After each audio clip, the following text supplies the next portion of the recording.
Сиздер стендапчылар, тамашалоочулар, футболдар элди күлдүрөт экенсиңер. Сиздерди ким күлдүрөт? Жашап калабыз да. Мен өзүңөр эч ким жокто кытырлап күлөсүңөр деп күлгөндөр экиге бөлүнөт экен. Сыртынан күлгөндөр, анан ичинен күлгөндөр. Китеп окусаң ошол аябай мындай жакшы адам болосуң, мындай бийик ойлогон адам болосуң деп анан ошол күтүп атам. Мындай китепти окуй баштасаң уйкуга тартат го. Эгерде баары эле билет китеп окуган жакшы экенинчи, бирок баягылар эле жүрөт дегендейчи, залдагыдай эле да. Баары эле айтат спорт жакшы деп, бирок баягылар эле жүрөт го. Анан китеп жөнүндө айтып калдыңыз, тамеки чеккен киши тамекинин зыяны жөнүндө китеп окуп алып өмүр бою китеп окубай жүрөт. Кыргыз даамдарын жегендей аябай көп юмор ойлоп табасыз. Китеп окуганда уктап калганда атпайсызбы?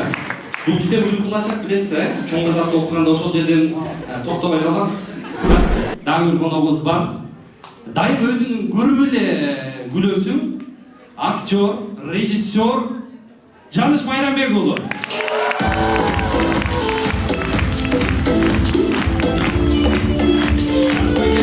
Арабаңыздар.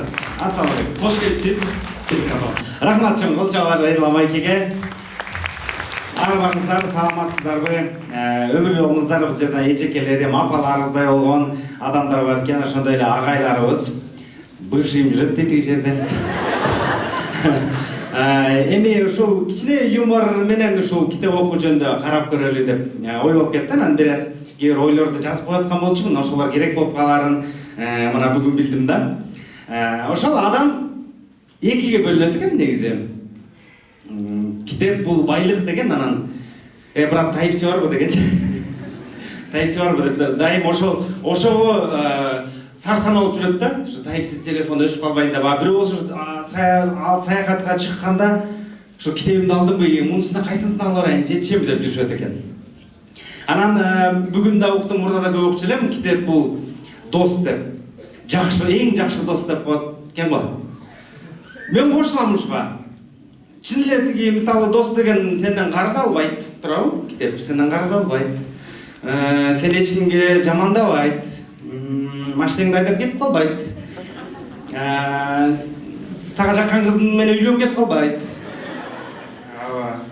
Анан мисалы китептин ичине мынтип акырын акча салып койсоң, бир нече убакыттан кийин кайра эле ошол акча чыгат го. Досуңа ошо сенде отурсуна берип койсоң, ошо менен Омин Аллаху акбар го. Жок. Ошол. Анан чын эле ошо жакшы дос деп ойлойм китепти. Дагы бир нерсе байкагам, китеп бул эң жакшы димидир ол да. Мындай китепти окуй баштасаң уйкуга тартат го. Эгерде уктай албай атсаңар, укташ үчүн деп китепти ачасыңар, болду, жыт эле сонун тим элечи. Жана бир аздан келе Жамиляны четелеп бараткан сенсиң го, мына. Аябай сонун да, ошол лайфхак, уктай албай атсаңар китеп окугула. Ошол анан китепти аябай пайдалуу дейт. Чын эле мен да кошулам, ошол пайдалуу. Мындай ошол уктап кеткенге пайдалуу да, аябай жакшы. Анан мындай суроо бар го, китепти эмнеге окуйбуз дейт да. Ошого мындай туура болчу. Китепти эмнеге окуйбуз? Туура акылыбызды калчап, анан комментарийлерге жана акмактарды ордуна койгонго керек болот экен ошо. Жакшы экен. Анан китеп окуу дейт бул адамдар көп да, ошол. Бул тренажерный залга баргандай экен да. Баары эле билет китеп окуган жакшы экенинчи, бирок баягылар эле жүрөт дегендейчи, залдагыдай эле да. Баары эле айтат спорт жакшы деп, бирок баягылар эле жүрөт го. Анан залдын арасында жана кээ бирлер сонун булчуңдарын сонун кылып алгандар, көчөдө барда башкача басышат го, мынтип тырышып китеп окугандардыкы да ошол экен да, атайын автобусту ачып алышып, атайын акча, кофейняга атайын барышып, акча кетирип туруп окушат. Тик кофеси китептен да кымбат го. Ошол. Анан китеп аябай көп ойлондуруп турбайбы, көп ойлондурат экен. Мен бир жолу бир китепти кичине бир аз көз жүгүртүп анан аябай ойлонуп, ошол окубай эле коеюн деп чечтим да, аябай жакшы ойго келип. Агайыз айткандай чын эле китеп тандаш керек экен, баарын окуй бербеш керек экен да. Китепти силер сонун деп ойлой бербей, тандаш керек экен. Анан кичине кезинде айтышчу элем, китеп окусаң ошол аябай мындай жакшы адам болосуң, мындай бийик ойлогон адам болосуң деп анан ошол күтүп атам. Күтүп атам ошол. Уйсатчы. Чам деп. Сұрады ма, болды эле. китеп окуп атып бир жерден жеткенде жанагы учун мынтип бүгүп койсуң го, ошоктон улантам депчи. Ошол бойдон 2026-жыл келет, ошол бойдон Байкуш Даниярдын тиги мойнундагы жүк ошол бойдон түшө элек го. Ошол үчүн калып калат. Кээде мындай мейли андай китептин кызыктуусун тандаш керек экен дейсиң да, аны дагы аябай баштайсың дагы бир жерден жанагы жерден бүккөн боюнча ошол кириш сөздө эле калып калгансың да, ошол үчүн китепти баштай элексиң, баарында эле болот окшойт деп ойлойм да. Анан дагы бир байкаган нерсе. Китеп бул сырлар сандыгы деп коет экен, мындай баягы өзүң ойлонуп толгоп жүргөн суроолорго жооп таап аласың. Жооп таап аласың, бирок дагы 100 суроо бар го. Дагы көп суроолор пайда болуп кеткен да, ошол окшойт деп ойлойм. Акыл кылчыган чечил эле жаңы суроо пайда болгон жакшы экен бул негизи. Адам ошо менен өнүгүп өсөт экен да. Анан китеп деген эме деген байкагам. Бул ата энеден кача турганга легалдуу портал да мындай. Жалгыздыгымда өзүм менен болуп турайын десең, ошо китеп мүнөт ачып алып отура аласың, болду, эчким эчтеке дебейт да, сонун. Каякта жүрөсүң, эмне кылып атасың дебейт да. Өзүң менен жалгыз коесуң, китепти ачып аласың. Баягы досуң менен маяк туруп, бирок китептин ичинен кайра эле аяктагы ошол агартуу ойлорду окугандан кийин кайра ата энеге жардам беришке деп барып кайра чөгүп отойсуң да. Ата эненин сөзү тиги китептин ичинде го.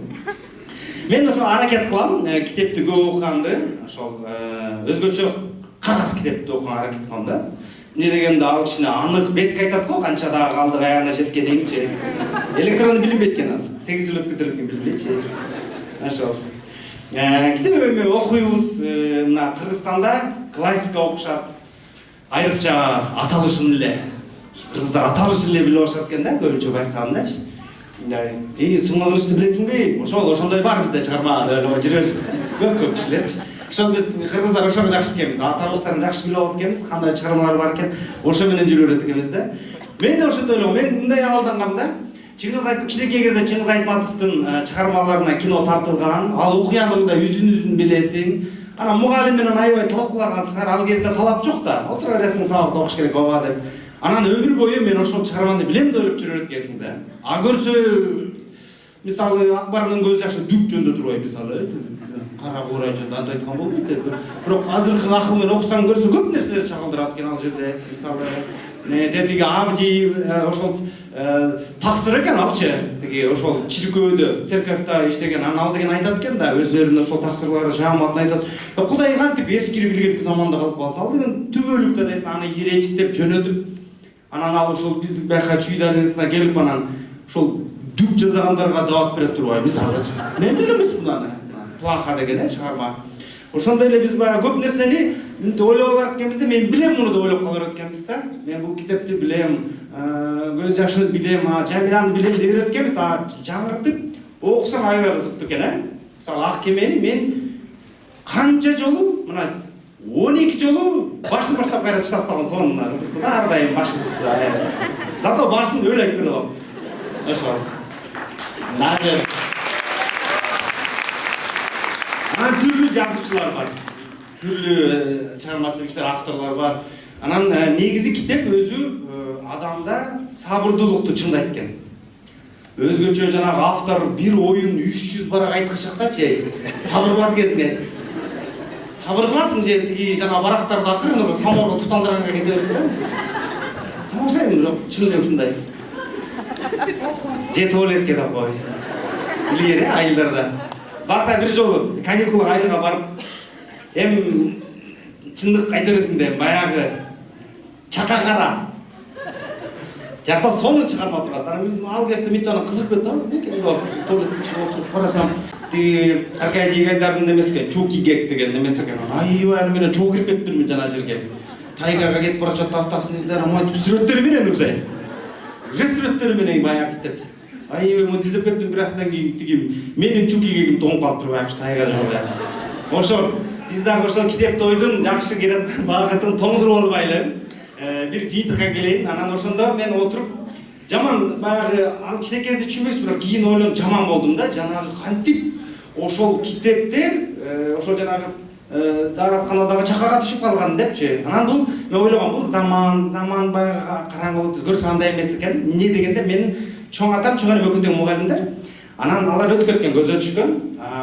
Ошондон кийин жанагындай болду да. китептерди көрдүм да. Ага чейин андай эмес болчу. Баардыгы баягы ордуна турчу, жанагы өзүнчө шкаф турчу. Анан убакыт өткөндөн кийин жанагынтип немеден көрүп жаман болдум.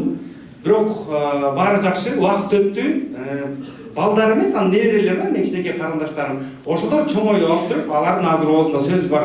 Мисалы, бир да жолу көргөн эмесмин, бир кагаздар жерде жаткан китептердин алып өзгөчө бир мамиле кылат китепке.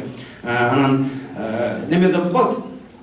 Турса дагы жаман деп урушуп атат мени ошол карындашым. Китеп турган жаман, анын акысы бар. Сен окугандан кийин бер деп ушул деңгээлге жетип элестедиңиздер. Мына чоң аталар деген китепкана үйдө турчу, ортодогу адамдардыкы баягы жанагындай чака болуп кетти. Андан кийин мына карындашыбыз жанагы сөздөрдү мага айтып атат да. Демек, караңгылык бул деген абал эмес, адат.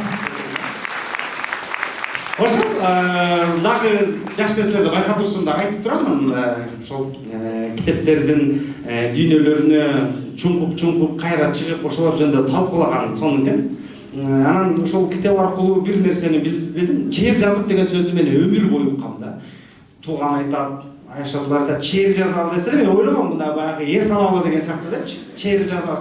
Көрсө чээр деген бул тикенек турбайбы, тикенекти чээр дейт экен. Жазалы деген мынтип ачалы экен. Эки адамдын ортосунда бири-бирине түшүнбөстүктөр болбосун, бир мындай неме болуп калсын, күмөн болуп, бир адамга тааныш мүмкүн. Ошолорду жазып салалы деген сөз экен. Жана ошондой эле бир нерсени түшүнбөсөң, ошо чээрдин атынан жазып туруп ар жагын көрөт экенсиң. Мисалы ушундай акыркы бир жылда ушундай пайданы көрдүм мен мына. Бирок дагы аракет кылса болот деп ойлойм. Баарыңыздарга ийгилик, ден соолукта агайларыбыз бар болсун. Рахмат. Жарайбы, узун болгон жок. Жадыш Майрамбек уулу. Кетпей туруңуз. Мен сиз гүлдүрүп атканда, зал гүлүп атканын байкап отурдум. Гүлгөндөр экиге бөлүнөт экен. Сыртынан гүлгөндөр, анан ичинен гүлгөндөр. Жарымы сыртынан гүлүп атышты, жарымы ичинен аябай мындай ичи басып алып ушалып, боору эзилгенче гүлүп атты да, ошо боорун эзилгенче дейт го. Ошолор ичинен гүлгөндөр болду. Анан китеп жөнүндө айтып калдыңыз, тамеки чеккен киши тамекинин зыяны жөнүндө китеп окуп алып, өмүр бою китеп окуйт. Анан мен сиздер стендапчылар, тамашалоочулар, куудулдар элди күлдүрөт экенсиңер. Сиздерди ким күлдүрөт? Эл күлдүрөт? Кыдыр батыр бооруңуз Кыдыр ошондон алабыз да. Мен өзүңөр эч ким жокто кыдырлап күлөсүңөр деп ойлоп атпаймынбы? Бирок мен сизди эмне күлдүрөрүн билем да. Жана картинканы алып келди. Картинканы. Бергиле достор. Мына картинканы көрдүңүзбү? Аябай сонун картинка. Гималай курут жеп атасыздар, курутаңыздар. Ушу курут үйгө барып жесеңиз аябай күлөсүз. Рахмат. Гималай куруттан белек. Мен аялым күлөт го деп мына зарплатаны берип койсомчу. Ошо үй бүлөңүз менен күлөсүз да муну жесеңиз. Биздин атыбыздан ыраазычылык Жаныш Майрамбек уулуна ишиңизге алган ийгиликтер коштолсун. Сизге жараткандык жана бийик жетишкендиктерди каалайбыз. Кол койгон Мартин Жамалов. Анара Токтосунова кийим көрүнөн кийим. Бүгүн кечке сарпай кийип жаба берип, ошо муну кыргыз даамдарын жегенден аябай көп юмор ойлоп табасыз. Коллегаларга бир мээли иштебей калды азыр. Ашым Жакбековдун Манас китеби.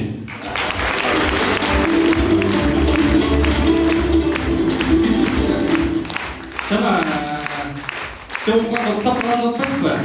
Бул китеп уйкуну ачат билесиз да, чоң казакта окуганда ошол жерден токтобой калбаңыз. Бар болуңуз.